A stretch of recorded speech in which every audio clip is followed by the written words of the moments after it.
nag-bless sa lecture at preaching ni Pastor Edgar. Magsabing, thank you, Jesus. Talapakan natin ang Panginoon. Amen. Praise God. Bakit tayo mo po? Bakit hindi natin kamayan ang bawat isa? At sabihin natin, I'm glad to see you. Ayan. Okay. You may be seated. Thank you. At bago ako magturo at mangaral, nais kong batiin ng ating Assistant Presbyter, Pastor Carlos Go, ang mga presbyters po ng 5 seksyon ng ating distrito. At yun din po, salamat sa District Youth Committee sa kanilang pag-anyaya sa lingkod para magbahagi ng salita ng ating Panginoon. Shall we all say, God bless the youth officers? Okay, my lesson is entitled Pulling Down Strongholds. Pero bago po ako magturo at mangaral, I would like to recognize the delegates of our local church, UPC Family Tabernacle 2. Andito po ba kayo? Pwede bang tumayo kayo? Pwede kumakita kayo? Okay, ayan po sila. Pwede bang talapakan natin sila mga hindi po? Amen. So, thank the Lord. Pangunguna po ni Sister Christine Javier, ang Youth President, ang Youth Council. So, alam ko ay 11 na kayo, pero thank the Lord, 15 po sila na nakatalo rito sa ating Youth Camp. So, thank you for coming also. At nakita ko kayo rito, mga young people. I'm glad na nakasama kayo sa Youth Camp na ito. So, and I believe lahat po kayo ay edad 13 pataas. Tama po ba? Lahat ng mga edad 13 magsabing Amen. Marami. Edad 14, 15, 16, 17, 18, 19. Yung mga baby ito, mahimik na ng mga yung mga teenagers na mga kapit, praise God. Anyway, praise God, I'm very glad karamihan sa inyo ay puro mga bagong civil na po. At marami po mga young people na, yung iba ay mga presbyter na, yung iba ay mga national officers na. And I believe out of this group, 10 years from now, ay may mga gagawin ang Diyos ng mga leaders mula sa inyo. Naniniwala ba kayo mga young people na may mga leaders mula sa inyo? Sa mga dumalo ng youth camp na ito. You will never be the same again. Maaaring, bago ka dumalo ng youth camp, maaaring hindi ka pa masyadong serious sa mga bago. Pero after this, if you're going to embrace the words of God that you will hear in this camp, ako'y naniniwala ay malaking pagbabago ang gagawin ng Diyos sa buhay mo. Ang ating pong verse or verses is or are okay, we have 3 verses. The book of Corinthians chapter 10 verses 3 up to 5. So for around 1 hour ako po ay magsasalita. Makinig po tayo. Ay sabi mo ng Bible, verse 3.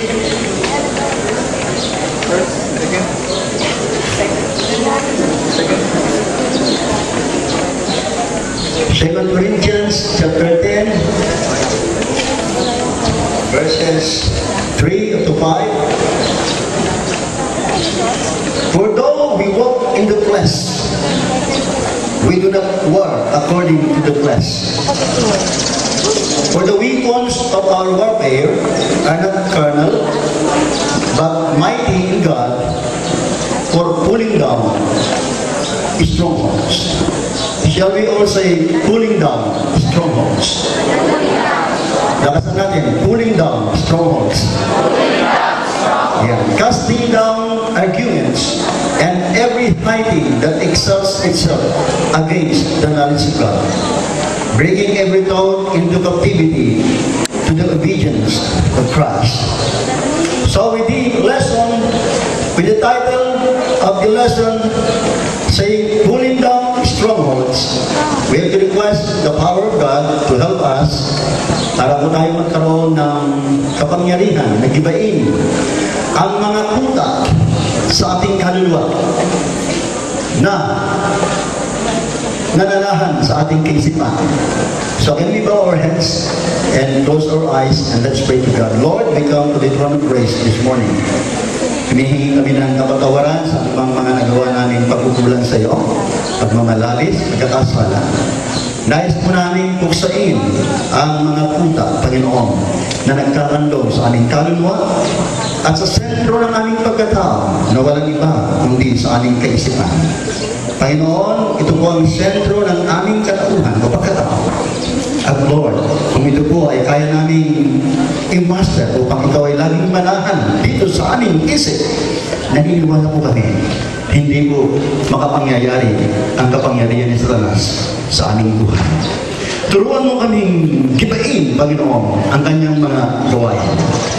Turuan mo kaming gibain ang kanyang kapangyarihan upang kami ay maging pagpapala saan man dako, Panginoon, ng mundo mo kami dalhin. Bless everyone, Lord, in this youth camp. In Jesus' name. And all God's people say, Amen. Palagpakan po natin natin sa mga. Okay, mga kapatid, Satan has three main weapons against the church. According to you, lahat ng mga may notes, pitas, okay, ayan, it's in your notes. I'm going to say something na wala sa inyong notes, pero makakatulong sa ating lesson. So if you have a ballpen, you may ready your ballpen. At ako po ay magtutuloy-tuloy po. According to our notes, Satan has three main weapons against the church. Meron siyang mga tatlong pangunahing mga sandata. At ang unang sandata niya laban sa church. Remember that when you say church, tayo po bilang katawan, iisang church. Pero bilang individual na tao, ang tawag din sa'yo ay church. Lahat ng naniniwala mo isabing amen. At meron siyang tatlong sandata para ikaw ay buksain. At ang una niyang sandata ay walang iba kundi ang kasalanan. At ang kasalanan ay aktibo sa buhay natin. Lalo na sa edad ninyong mga young people, mainit kayo sa inyong dugo. Talagang wala pa kayong mga problema sa inyong mga cholesterol, sa inyong mga blood sugar. Amen? Wala kayong mga problema kahit anong mga sakit, katulad sa mga sakit ng mga senior citizen. Dahil kayo nasa kasiglahan. At kung kayo masigla at kayo hindi guided ng ating Panginoon, posible kayo rin ay masigla gumawa ng kasalanan. Bato-bato sa langit, tama na yung magagalit. Pero kung tatamaan ka ngayon, kapatid, sabihin mo lang kay Lord, Lord, maraming salamat sa iyo na mayroong ganitong pangangarap para ako ay mahubog sa paglilingkod sa iyo. Amen. So the most obvious weapon is an active one called sin. Shall you all say sin? What is sin? Lahat ng dumadalo ng Sunday school ay alam niyo yan. Sin is the transgression of the law. The law said, thou shalt not, thou shalt not, thou shalt not, thou shalt not. What? Why? Because in the time of Moses, the people of Israel has been doing sin in their lives. Gumagawa na po sila ng kasalanan noon. Naniniwala kayo? Kaya ang kautusan ay, wag. Bakit? Sapagat sila ay gumagawa na ng kasalanan. And shall we say, praise the Lord? Ano sabi ng mga utos? Huwag kang magsisinungaling. Ang hirap mo. Pag mag-birthday ka, tinanong ka, ilang taon ka na? Hindi mo pwedeng sabihin. Ang dito daw, sasabihin mo kung ilang taon na talaga. Amen? O ilang taon na kayo? Siyempre, teenager kayo na, mga kapatid. Huwag kang magsinungaling. Ikaw ba'y may asawa? Sandali, pag-iisipan ko. Alam mo, mong wala kang asawa. Pag may asawa ka, sinabi mong wala, ano tawag niya? Ikaw ay nagsinungaling and you transgress against the law. Hindi mo na kinakailangan sa lansangin ng 10 para maging makasalanan. Isa lang sa 10, makasalanan ka na. Huwag kang sasamba ng mga larawang ginawa ng kamay ng tao. Huwag kang papatay. Huwag mo agawin ang asawa ng kapitbahay mo. O kayong mga young people na planong mag-asawa after 5 years, magsabing Amen. Kita niyo, meron mga kapatid. Kayong mga planong mag-asawa next year, magsabing Praise the Lord. Kayo mag-aasawa. Kayong mag-aasawa after 10 years, magsabing Hallelujah. Yun naman magiging yunok, magsabing Amen. Magiging yunok, mga kapatid, praise God. So mga kapatid, that is the active weapon of Satan. Kasalanan. At ang kasalanan ay hindi lamang yung mga nakikita, pati mga bagay na hindi nakikita. At ikaw ay pwedeng magkasala sa pamamagitan ng mga bagay na hindi mo nakikita. Sa isip pa lang. Sabi ng Matthew chapter 5 verse 28, tumingin ka lang sa isang babae na ikaw ay may pagnanasa sa kanya. Nagkakasala ka na ng anong kasalanan ng lalaki? Adultery. You are just going to look on a woman to lust after her. And your sin is already adultery. Hindi mo man kinakalabit, hindi mo man kinakausap, hindi mo man siya nilalapitan, pero nung tinignan mo siya, nagnasa ka, nagkasala ka na ng pangangalo niya. And that is already sin. And Satan is using that kind of strategy to bring you away from God and to destroy you. Kaya yung people, pwede ikaw ay banal sa labas, pero sa loob, ang isipan mo ay napakarumi. At posibleng mangyari yan. Wala namang nakakakita ng isip ng young people. Sino sa inyo nakakita ng isip niyo? Mayroon na ba? Wala po. Kaya kung dito lang sa isipan natin, you cannot master your mind, mga kapatid, for the glory of God. Diyan pa lang sa obvious weapon ni Satan ay hindi ka na pwedeng magkaroon ng totoong worship sa paglilingkod sa Diyos. You cannot worship God. Maaaring ikaw ay magaling sumayaw, katulad ka ni Pastor Edgar, di ba? That your mind is very dirty. That is not worship. You are just a show. Ang nagpapakita ka lang, sana nakusila ang dalaga para ipakitang very spiritual ka, pero deep inside, you have a dirty mind. Posible bang mangyari? Yes, posible. Ano sabi ni Paul? Kung marumi ka, magpakarumi ka na lang. Kung malinis ka, magpakalinis ka pa.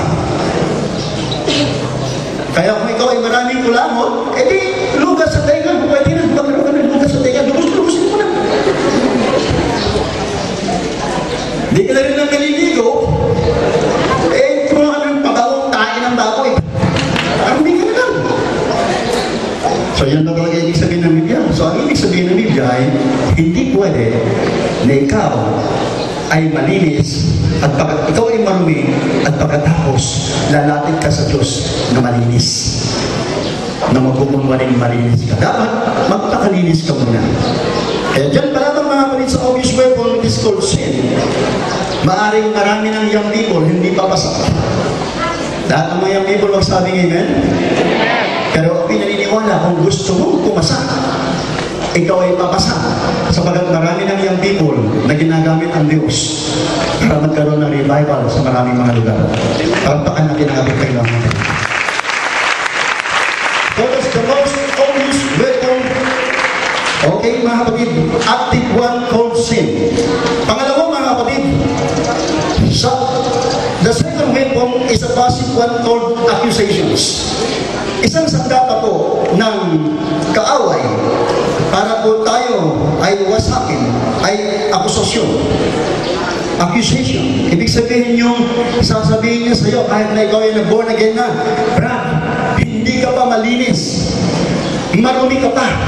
Kahit na ikaw ay born again na, kapag lumalapit ka sa Diyos, ay lagi niyang ipinaalala at lagi niyang ipinarinig sa iyong tenga na hindi pa nawawala ang mga ginawa mong kasalanan bago ka na born again. He's accusing you na, ay, hindi ka pa pinatatawad ng Diyos. May kasalanan ka pa. Lasinggero ka. Babaero ka. Sugalero ka. Palamura ka. Drug addict ka. Drug pusher ka. Lahat yan na akusasyon. Gagawin ng demonyo. So mga kapatid, the second weapon is a passive one called accusation. Minsan ba nakakarinig kayo ng demonyo nagbubulong sa inyo? Pag-gising mo sa umaga, minsan ba narinig mo ang demonyo nagbubulong sa iyo? Na pag nag-pray ka, ano sinasabi ng demonyo? Huwag ka na mag-pray. Ano binibulong ng demonyo sa iyo? Pag naniligaw ka, ano sinasabi ng demonyo? Langit siya, lupa ka. Hindi ka bagay diyan. Marumi ka. Nakasalanan ka. And you're going to experience, mga kapatid, that the devil is going to accuse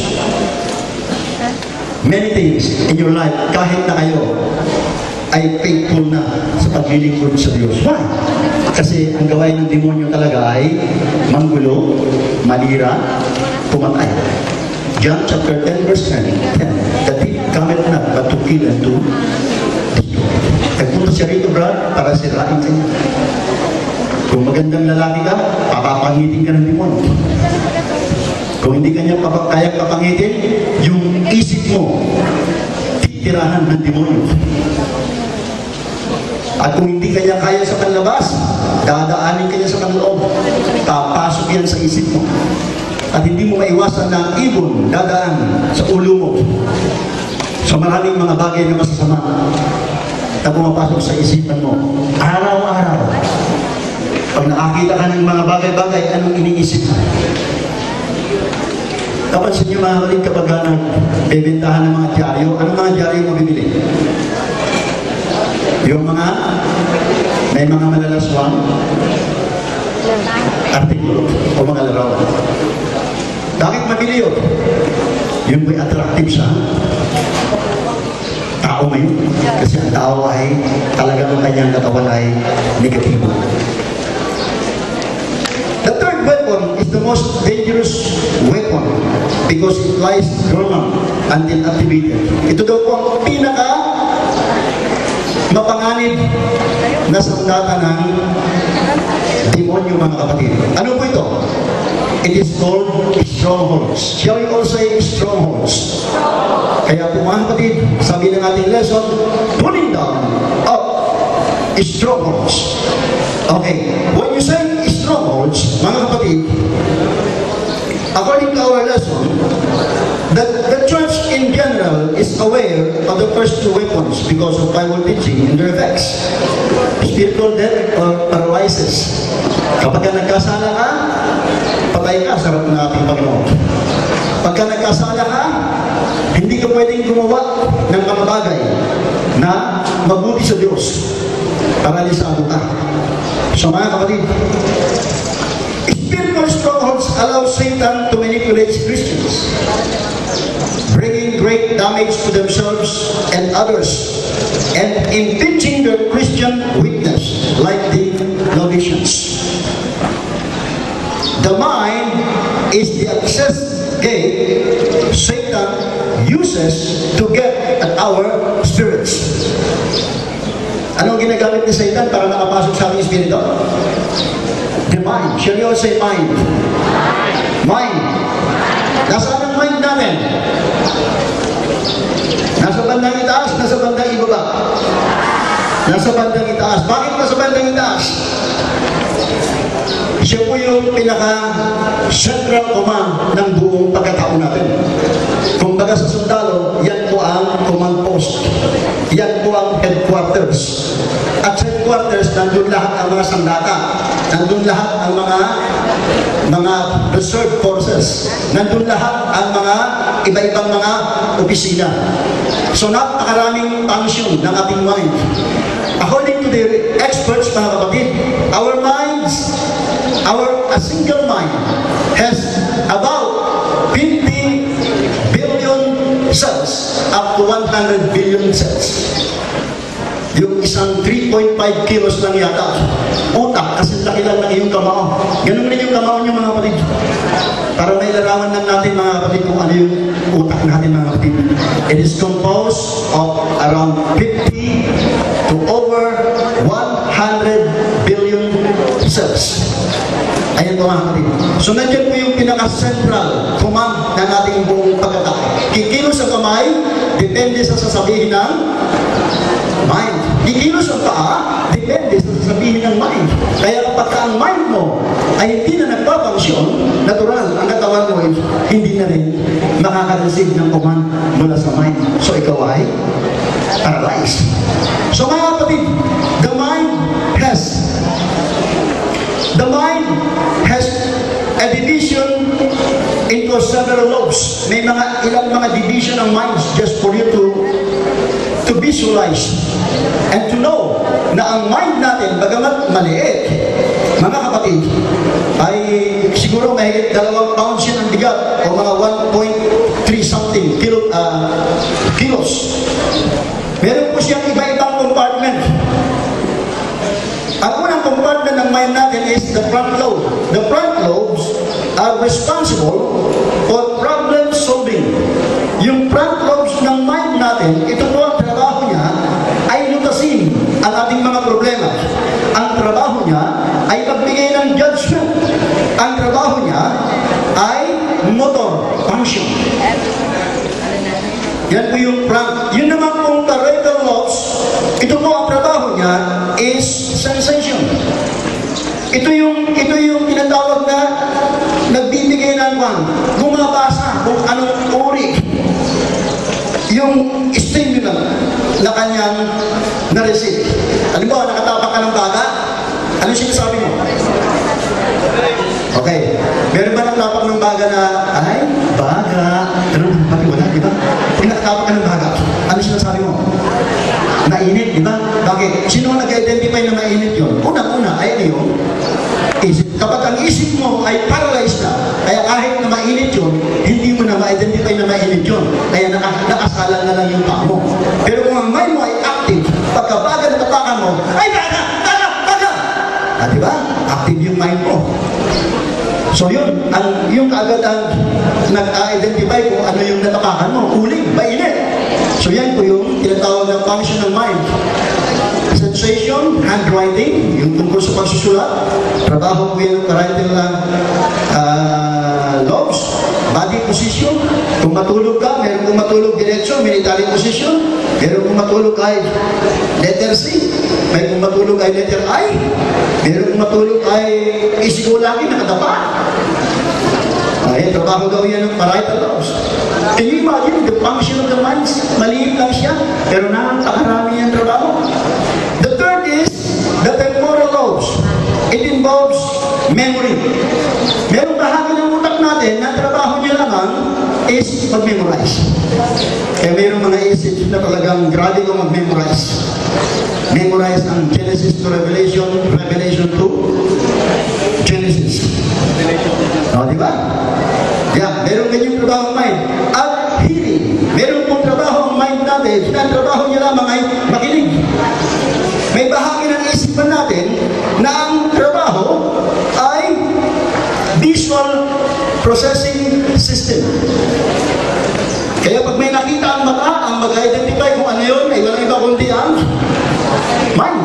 Kaya napakaraming trabaho pala ng mind natin. Kaya ang mind natin is composed of 100 billion cells. Over 100 billion cells. At kung ikukumpara mo yan sa mga kahon na maliliit, maraming mga kahon yan. At pagkatapos, ang laman ng mga isip mo, ang laman ng isip mo, dito masama, dito mabuti, dito ay medyo masama, dito ay medyo mabuti. At can you imagine, kapag hindi mo mabantayan ang isipan mo, ang demonyo, siya ang papasok yan. At kapag nakapasok ang demonyo, naku po, pwede ka nang ma-exorcist. I have experienced one time na may dealing po sa church. Ako yung people ba? Ako yung leader. Napakalakas mo ng demonyo. Pagka pumasok ng demonyo sa tao, grabe. Kahit ilang kayong bibigil, kaya niya kayong itapon. Lahat na nakaranas mag-pray ng devil possessed, pakitaas ng kamay. Lahat na nakaranas. What is your experience? Makapangalakas ba ang demonyo? Yes. Kaya huwag kang pabiro-biro. Hindi ka pwedeng magkuno-kunwari na palayasin siya. Kung ikaw mismo, may demonyo sa iyong isip. Ingat ka. Dahil baka mamaya, lumundag sa iyo. In Jesus' name, lumabas ka dyan, lumabas, pumunta sa iyo. Bakit? Yung nagpalayas talaga. Ay, hindi naman dapat magpalayas. Ay, hindi basta-basta magpalayas ng demonyo. Dahil yung mga demonyo, nakakilala rin ng mga taong mayroong Holy Ghost at nagpapastol. Kaya hindi kayo pwedeng magpiro-biro, pasikat ka sa iyong nililigawan na para pakita mo ito ay may authority sa demonyo. Pinalayas mo demonyo, lumayas ng demonyo, saan pumunta? Pumasok siya. At ang pumasok siya, ano nangyari? Lalo lumaging problema. Kaya po mga kapatid, so napakalawak po ng function ng ating mind mga kapatid. Inilarawan ko lang sa inyo yan para malaman ninyo the very small lang ang mind natin, pero kung tayo po ay hindi magbabantay, katulad ninyo mga young people, sa edad ninyo, mainit kayo, mapupusok kayo. Pag mayroon kayong naramdaman na talagang gusto ninyong palayain, talagang mapusok ang pagpapalaya. Pero meron din naman mga hindi ganoon, mahihain sila. Mahihain yung people. Isang taon nang nanliligaw, kamuntik pang makausap yung nililigawan niya, mahihain nga siya. Meron ba sa inyo, isang taon nang nanliligaw, kamuntik pa niya makausap yung babae? Meron din, pa isa-isa love. Pero sa tulong ng Panginoon, kung talagang mahal mo, masasabi mo yan ng magandang pananalita. Lalo-lalo kung tapos na kayo sa pag-aaral. Okay, pero mag-aaral muna kayo. Dahil hindi yan dinisin ng Panginoon na ka. So ito rin po natin mga kapatid. So, punta po tayo sa mind. The mind is the access gate. Ito na tayo sa mind. Ito ang pintuan. The Bible teaches us to forgive our enemies. Tinuturuan tayo ng Biblia, patawarin ang iyong kaaway. It's a must. Kung may kaaway ka, patawarin mo. Humingi ng tawad sa'yo, patawarin mo. Brad, kaya mo patawarin ng kaibigan mo na nagkasala sa'yo? Yes. Kung kaya mo patawarin, maganda yan. Sister, kaya mo patawarin yung kaibigan mo na nagkasala sa'yo? Yes, maganda yan. Pero ito po mga kapatid, if we are incapable of forgiving a particular person, hindi mo kayang mapatawad. Dahil siya ay dati mong boyfriend, o kaya siya ay girlfriend mo dati, o kaya siya ay karibal mo, o kaya ay karibal mo sa ibang mga. Hindi mo siya kayang kapatawad. The lesson says, we should suspect a spiritual stronghold in our minds. Pagka nahihirapan kang magpatawad ng tao, lalo-lalo kung tao ay nagpapakumbaba na sa iyo, at inaamo ka, at pagkatapos sinusuyo ka, and then, ang puso mo ay matigas, hindi mo siya kayang patawarin. Ang sabi nating lesson, then, ay ito po, we should suspect a spiritual strongholds in our minds. Mayroong kanlungan ang kaaway sa isipan mo, kaya nahirapan kang magpatawad. Kaya may mga taong, kahit anong pagpapakumbaba ng tao, hindi nila kayang magpatawad. Alam niyo yung mga taong ganyan? Kahit anong prayer niyo sa sakit niyo, hindi raw magagalingin ng Diyos. Why? Because you have a dirty soul. Ay mga taong laging nagpipray na hindi gumagaling. Mas possibly, yung mga taong yan, hindi marunong magpatawad. At hindi marunong humingi ng tawad. Pero kung nagkakasala ka, dali lang naman, Lord, patawarin mo ko ako. Hindi ko na po uulitin, Lord. Kaya mo niya yan, mayang di ba? Pag nagkasala ka sa nanay mo, kaya niyo humingi ng tawad? Pag nagkasala kayo sa inyong father, kaya niyo humingi ng tawad? Pag nagkasala kayo sa Diyos, pag nagkasala kayo sa inyong Korean people, opposite sex, kaya niyo humingi ng tawad? Humingi kayo ng tawad. Kung nagkamali kayo, humingi kayo ng tawad. Sister, patawarin mo. Di ko alam kung bakit nasabi kong mahal kita at minahal mo rin ako, pero ang totoo lang hindi ka lang kamahal. Kaya niyo ba yun? Sabi mo na totoo. Kesa kayo magplastikan kayo, di ba? Ayun din, magplastikan kayo, hindi ka magiging malaya.